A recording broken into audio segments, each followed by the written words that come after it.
One fateful Christmas, my parents bought me and my sister copies of Pokémon Red and Blue. I fell in love with the games and their vibrant world, collecting badges and filling out the Pokédex. I love the music and visuals and everything about the gameplay. Turn-based RPGs were my favorite at the time, and I had never played one with so many possible characters to choose from. Catching different Pokémon always makes the game feel somewhat fresh. One of my favorite aspects of Pokémon is the amount of agency that they give you.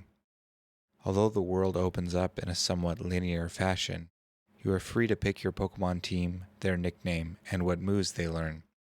You can have one overpowered Pokémon to carry, or create a well-balanced team.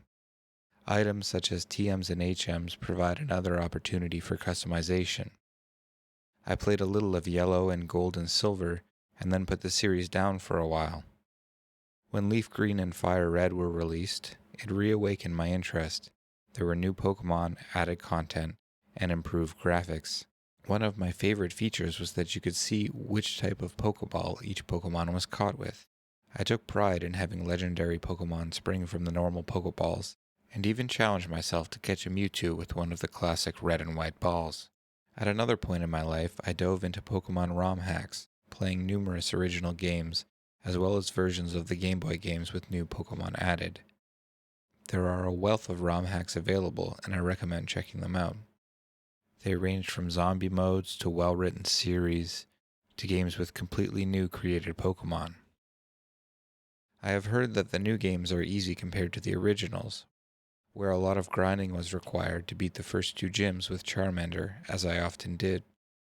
I have felt that Pokémon needed an extra layer of challenge, and that drove me to pre-selecting only 6 Pokémon to play through the game with, or trying to beat the Elite Four with only one Pokémon. Another type of challenge was created by the community, Nuzlocke, a version of Pokémon with permadeath, requiring you to release your Pokémon if they ever faint. Another restriction is that you can only catch one Pokémon in each area. There are a handful of other rules that can be added to increase difficulty, such as randomization, no items, or no Pokémon centers. Although I have never attempted a Nuzlocke, perhaps I will soon. They certainly are fun to watch. Another version I am eager to play is Let's Go Eevee for the Nintendo Switch. This reimagining of the originals looks like the perfect continuation for someone like me who grew up playing Pokémon. Another notable game in the series is Pokémon Colosseum for GameCube, with a unique take on experience and leveling, including Shadow Pokémon.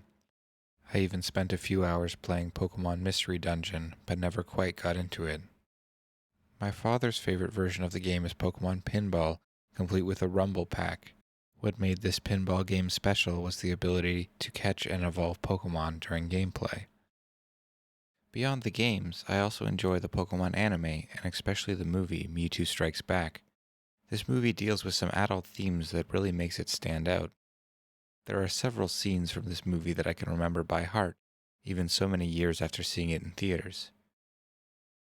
Overall, I think it is partly the well-fleshed-out world of Pokémon that has made it so successful, but also the agency that is afforded to you in-game. Each person has a different favorite Pokémon, and so each playthrough of Pokémon will be different, as the player makes different choices. Will you buy the Magikarp from the old man and take the time to collect the Eevee? Will you wait for the egg to hatch, or simply stick with your starter? Even something as simple as move preference can make a big difference. As a kid, I never used any of the buff or debuff moves, thinking they were useless. Much later as an adult, I realized these moves could be stacked, making one Pokémon near invincible. The Pokémon games also always include some kind of moral, preaching love and positivity and a bond between trainer and Pokémon, and warning of the dangers of potential environmental disaster. For one reason or another, the games have significant staying power, and I often find myself thinking of returning to play them.